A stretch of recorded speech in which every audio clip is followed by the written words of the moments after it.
What was the most impactful thing that happened to you when you were on the trip? There's many of them, but one would be the meeting with the other missionaries that we had known and locals that we just met. That was, not able to easily communicate with, but coming together and working to serve others in need, carry out God's will of love for one another. Daily basis, I saw God working, where He was, keeping us dry when the roof was off and it was supposed to rain. To, we bought another welder down there, because we felt like we weren't going to be able to get it all done with the one that they had. And I pulled it out of the box, set it up, and just was able to start welding with very little adjustments, just, staying really efficient with getting the job done. Most impactful thing to me was the community of this church. Community on their own, with arms open, happy to have people with them. A good example is the home that I worked on. The new husband, there was one of the married couples. He went and worked on a different home. It's a community, and it's a Christ-centered community. And once you walked in the compound walls, it was safe, and that was very impactful. That on the evenings when they had members come in, you could see it even on the parents' faces. As soon as the kids walked in the gate, the parents relaxed because the kids could just run. That was very impactful. Yeah. The resiliency of the Costa Rican people and how happy they are, and just how on fire for God they are. We had such a great time with them, and they blessed us, I think, more than what we were able to give them. The children just wanted to play with us, and there was a lot of soccer, a lot of pretty serious card games going on. We introduced some dice games, and that's all the little kids wanted to do was play dice. They are so fully reliant on God in that church. Everything is in His time. They don't push, they don't rush, especially on building projects where we would be, oh, my furnace guy is late, the finish carpenters didn't show up on time, delays this, delays that. One of the people that we were working with, he just said that, everything's going to come in God's time, and just what they're happy about. The things that they have it's only what they need. It is, especially the area we're in, it's not a rich area by any means. So these people are happy when they don't have a leaky roof. They're happy just to go play soccer with their friends. They're not into all the extra things that we have. And the way that Quentin put it is, it was almost embarrassing to walk into your own home after coming home, seeing all the things that we don't need when they only have what they need. What way do you think that you were able to make an impact when you were down there? Being able to use the talents that God's given me, whether it be for giving or serving through work or leading. Well, I was a member of the Clean Plate Club, so keep those kitchen ladies happy. It was wonderful. There was a couple little girls, 6 to 8 years old, just waiting for you to come back. We definitely transformed some homes, houses into homes, and just getting an extra 6 feet of space in a house. Yuri's, the lady of the house that we were working on, was so excited, to have a door in the bathroom. So I would just say just how happy the people were that we were there. Yeah.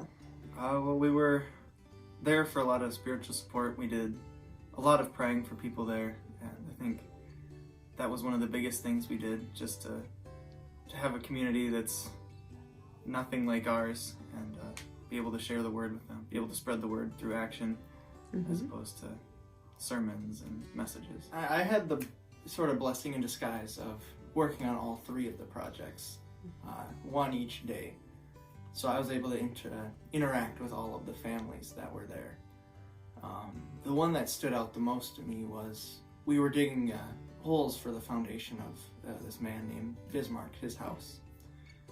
He had been previously injured through his work, so he had stitches in his hand. He still wanted to work with us, though. He was out there, of course, without gloves, digging holes, and it eventually kind of got to the point where we had to chase him off and get him to go get stitches and go to the hospital. But just seeing how God was able to work through all of our hands to make his life a little easier. What do you think of what you learned on your trip that you can bring back to River Falls? I guess looking to keep priorities of not, possession type of thing, but more for serving and for, connecting with others in relationships, I think was huge. Yeah, definitely. So I guess I look for opportunity here to do that, like what we did there. I was able to reflect every morning. I'd go out to the garden there and I'd read the Bible and I'd pray, and then also just kind of reflect on some of my past and where I got to where I'm at today. And that was really meaningful to me as well. Yeah. And we talk about stewardship, but in Luke 12 it talks about your talents, and those that are given much is asked of them. And that's really the Word of God. It's those that know what God says to us and how to live and who to live for. We're responsible to live that way, whether it's at home or abroad. So these impacts can happen here. We don't need to go 1,000 miles away, 2,000 miles away.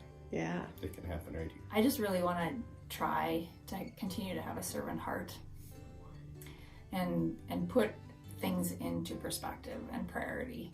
Because honestly, the things that I think are problems are not.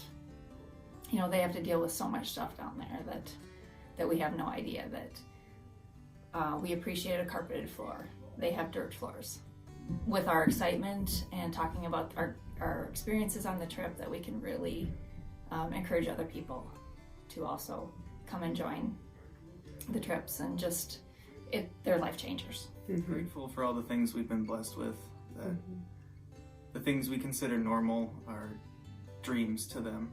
And also just the different way that God can work in our lives. After listening to some of their stories, it's not always clear, but it's in his hands and on his timeline for certain. And hearing some of the stories that Pastor Luis had with the starting of his ministry, how everything falls into place eventually with God. He gave us a short testimony of the progress of his church. And it was at every single step, trying to get a bank account because it's nearly impossible down there. Trying to get the land, he had multiple situations where it was almost taken away from him and he would have lost out completely. Multiple times where he almost had lost faith completely because of various issues that had happened, where people that threatened his life. He was robbed. Somebody broke into his home. And just seeing that in every single step, God had worked through that and had kept him and his family safe, and had used any sort of downfall of his family to progress himself and get him to the position that he was in, and eventually even to meet Quentin and the group, so that we were able to help him along and show him that somebody cared. And so I would just say that just to be more fully reliant on what God has for us in our futures. I know that I like to kind of push things in the direction that I want to go. But even no matter what I do, he's going to find something, and he's going to work, and he has his plan.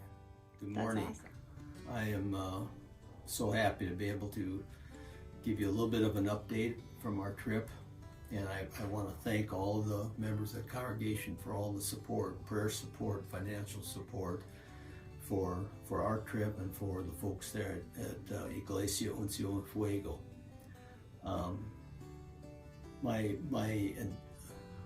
goal here is to try to relay back to you. I'm kind of the intermediary here between our church and their church, and it's hard for words to express the emotions that we experience from those people, from our being involved with their ministry.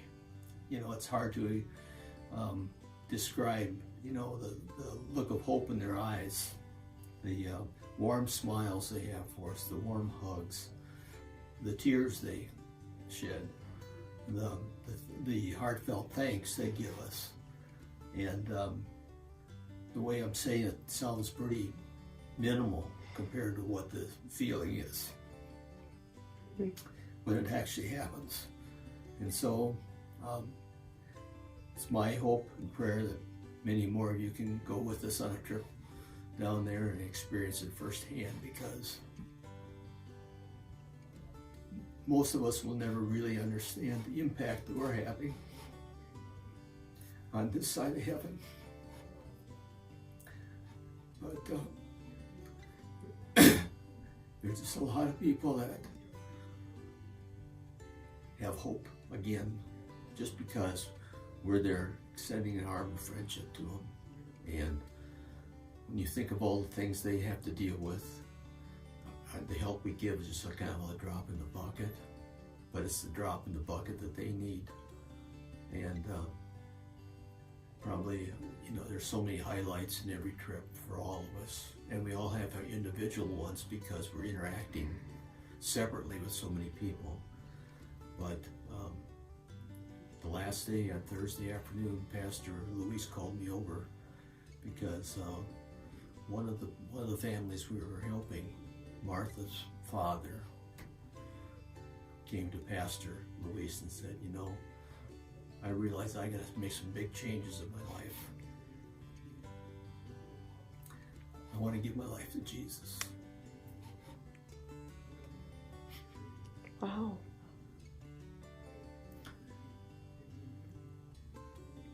That's something to be a part of. Mm-hmm. What do you rejoicing in heaven happening now? Yeah. And maybe we have a little bit of part to play in that. What ways do you think that what you learned or took away from the trip that you could bring back to your community here in our everyday life? You know, we have people needing Jesus in their life all around us. And when we go on a mission trip, of course, we're focused. We pray about our trip. We try to prepare ourselves mentally and physically for this trip. And when we're there, we're focused on the tasks we have at hand. We put ourselves out there to meet people we wouldn't normally meet, and we work our best to try to communicate with them and share a little God's love with them. And we get back home and we lose that focus somehow. But we've got friends and family and neighbors all around us that need Jesus like these people need Jesus, that need this,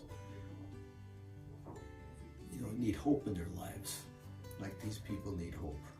And you know, we let our distractions of our everyday lives kind of get in the way of maintaining that focus. That's why I'm so proud of this church for taking on the project of joining Jesus on his mission. We're trying to become more intentional about being missional. And I see it happening here. And the more we try to do it, the more God can bless those around us and bless us at the same time. Mm-hmm.